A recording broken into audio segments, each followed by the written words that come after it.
পঙ্কিলতাৰে নিযুক্তি প্ৰক্ৰিয়াত জড়িত থকা কোনেও নিজৰ খুলখালিয়েকজনকো চাকৰি দিব নোৱাৰে, নিজৰ ভায়েকজনকো চাকৰি দিব নোৱাৰে।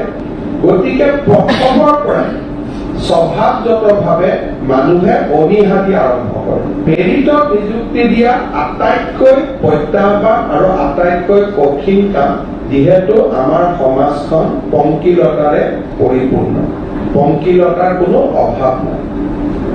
বোকাৰ মাজত পদুম ফুল হয়, পঙ্কিলতাৰ মাজত আমি ৯৭,৪৫৪ গৰাকী প্ৰাৰ্থীক নিযুক্তি দিলো। আজি আৰু ৪১ গৰাকী প্ৰাৰ্থীয়ে নিযুক্তি পালে। আগষ্ট মাহৰ ১৫ তাৰিখে আমি আৰু ১,০০০ নিযুক্তি দিম।